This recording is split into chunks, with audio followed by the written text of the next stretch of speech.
आज का बाइबल का वचन शामुएल का दूसरा पुस्तक अध्याय 7 वचन 1 से 5। सन पौलुस का रोमियो के नाम पत्र अध्याय 16 वचन 25 से 27 और आज का सुसमाचार सन लूकास के अनुसार अध्याय 1 वचन 26 से 38। शामुएल का दूसरा ग्रंथ अध्याय 7 वचन 1 से 5, अध्याय 8 से 12, 14 और 16।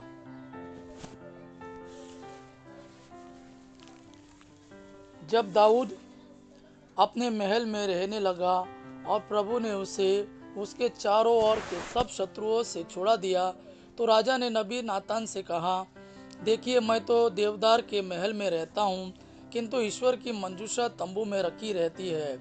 नातान ने राजा को यह उत्तर दिया, आप जो करना चाहते हैं कीजिए, प्रभु आपका साथ देगा। उसी रात प्रभु की वाणी नातान को यह कहते हुए सुनाई पड़ी, मेरे सेवक दाऊद के पास जाकर प्रभु यह कहता है, कहो, क्या तुम मेरे लिए मंदिर बनवाना चाहते हो? विश्वमंडल का प्रभु यह कहता है, तुम भेड़े चराया करते थे और मैंने तुम्हें चारागाह से बुलाकर अपनी प्रजा इज़राइल का शासक बनाया। मैंने तुम्हारे सब कार्यों में तुम्हारा साथ दिया और तुम्हारे सामने तुम्हारे सब शत्रुओं का सर्वनाश कर दिया है। मैं तुम्हें संसार के सबसे महान पुरुषों जैसी ख्याति प्रदान करूंगा। मैं अपनी प्रजा इज़राइल के लिए भूमि का प्रबंध करूंगा और उसे बसाऊंगा। वह वहाँ सुरक्षित रहेगी, कुकर्मी उस पर अत्याचार नहीं कर पाएंगे। ऐसा पहले हुआ करता था, जब मैंने अपनी प्रजा इज़राइल का शासन करने के लिए न्यायकर्ताओं को नियुक्त किया था। मैं उसे उसके सब शत्रुओं से छुड़ाऊंगा। प्रभु तुम्हारा वंशज सुरक्षित रखेगा। जब तुम्हारे दिन पूरे हो जाएंगे और तुम अपने पूर्वजों के साथ विश्राम करोगे, तो मैं तुम्हारे पुत्र को तुम्हारा उत्तराधिकारी बनाऊंगा और उसका राज्य बनाए रखूंगा। मैं उसका पिता होऊंगा और वह मेरा पुत्र होगा। इस तरह तुम्हारा वंश और तुम्हारा राज्य मेरे सामने बना रहेगा और उसका सिंहासन अनंत काल तक सदृढ़ रहेगा।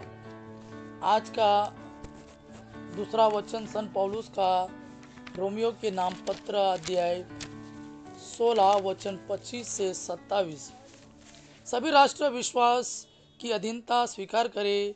उसी उद्देश्य से शाश्वत ईश्वर ने चाहा कि शताब्दियों से गुप्त रखा हुआ रहस्य प्रकट किया जाए, और उसने आदेश दिया कि वह रहस्य नबियों के लेखों द्वारा सबों को बता दिया जाए। उसके अनुसार मैं ईसा मसीह का सुसमाचार सुनाता हूँ। ईश्वर ही आप लोगों को उस सुसमाचार में सदृढ़ बना सकता है। उसी एकमात्र सर्वज्ञ ईश्वर की अनंत काल तक ईसा मसीह द्वारा महिमा हो, आमीन। आज का सुसमाचार सन लूकास के अनुसार अध्याय 1 वचन 26 से 38। छठे महीने स्वर्गदूत गब्रियल ईश्वर की ओर से गलीलिया के नाजरत नामक नगर में एक कुंवारी के पास भेजा गया, जिसकी मंगनी दाऊद के घराने की यूसुफ नामक पुरुष से हुई थी, और उस कुंवारी का नाम था मरियम। स्वर्गदूत ने उसके यहाँ अंदर आकर उससे कहा, प्रणाम प्रभु की कृपा पात्री, प्रभु आपके साथ है। वह इन शब्दों से घबरा गई और मन में सोचती रही कि इस प्रणाम का अभिप्राय क्या है। तब स्वर्गदूत ने उससे कहा, मरियम, डरिए नहीं, आपको ईश्वर की कृपा प्राप्त है। देखिए, आप गर्भवती होगी, पुत्र प्रसव करेगी और उनका नाम ईसा रखेगी।